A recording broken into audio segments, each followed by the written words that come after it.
जब इसमें corporate action हुआ, भाव 9,500 से घट के 950 रह गए और उसके बाद हमने 900 रुपए के भी नीचे जाते जाते हुए देखा शेयर को। लेकिन मोमेंटम अच्छा बना है। पिछले अगर महीने भर की बात करें तो 10-11% के आसपास की तेजी आ गई है। तो बजाज फाइनेंस थोड़ा सा ना बेटर प्लेस्ड है। क्रेडिट कार्ड वाले में थोड़ी सी चैलेंज तो होते हैं, रिकवरी वगैरह को लेकर तमाम चीज़ें, और कॉम्पिटिशन सही करें मेरे जी थोड़ा सा स्टिफ है।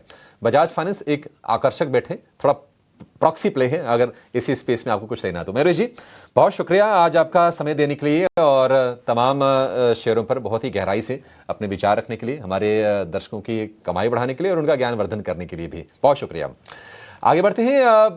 गौरव जी, इटर्नल हम देख रहे हैं कि अपने रिकॉर्ड हाइस के आसपास जाकर बार बार पहुंच रहा है। थोड़ी बहुत प्रॉफिट टेकिंग आती है लेकिन इंटेंट दिखा रहा है शेयर, और 330 रुपए के आसपास के प्राइसेस हैं। और आज अगर हम देखेंगे तो ये निफ्टी का टॉप गेनर भी है इटर्नल।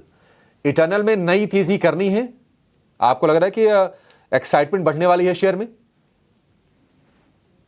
आई थिंक अच्छी खासी एक्साइटमेंट इसमें चली रही है। जो अभी लास्ट क्वार्टर के इन्होंने नतीजे पोस्ट किए उसके बाद से जिस प्रकार के ब्लिंकिट के फिगर्स पोस्ट किए हैं, अपने नतीजों में 70% का रेवेन्यू ग्रोथ आया है, वो तब से इसके अंदर एक अच्छी बाइंग देखने में मिल रही है। अभी अगर मैं शॉर्ट टर्म पर्सपेक्टिव से भी करूं तो भी अच्छा लग रहा है। करंट लेवल पे भी बाय किया जा सकता है।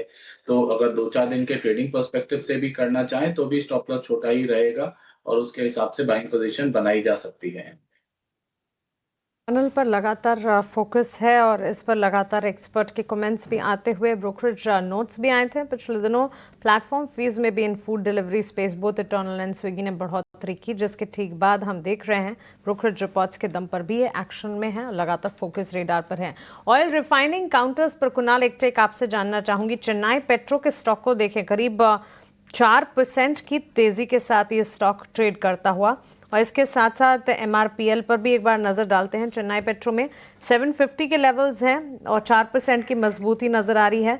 Mangalore refinery and petrochemicals MRPL पर भी एक टेक होना चाहिए। 1.5 से 2% की तेजी, ऊपरी स्तरों से थोड़ा हल्का भी हुआ ये स्टॉक, लेकिन दोनों ऑयल रिफाइनिंग काउंटर्स पर कुणाल आपका टेक? तो चेन्नई पेट्रो काफ़ी एक अच्छा चार्ट है इन दोनों में से। अगर मैं कंपेयर भी करूं तो चेन्नई पेट्रो आई थिंक अपनी 200 मूविंग एवरेज से काफ़ी ऊपर है, 730-740 के लेवल्स को क्रॉस कर चुका है। और लास्ट आई थिंक 4-5 दिनों में भी हमने देखा कि थोड़ा सा अच्छा volume move as well as price action trend वापस आया है स्टॉक में। तो मेरे अनुमान से एक अच्छा बेट बन सकता है यहाँ पर।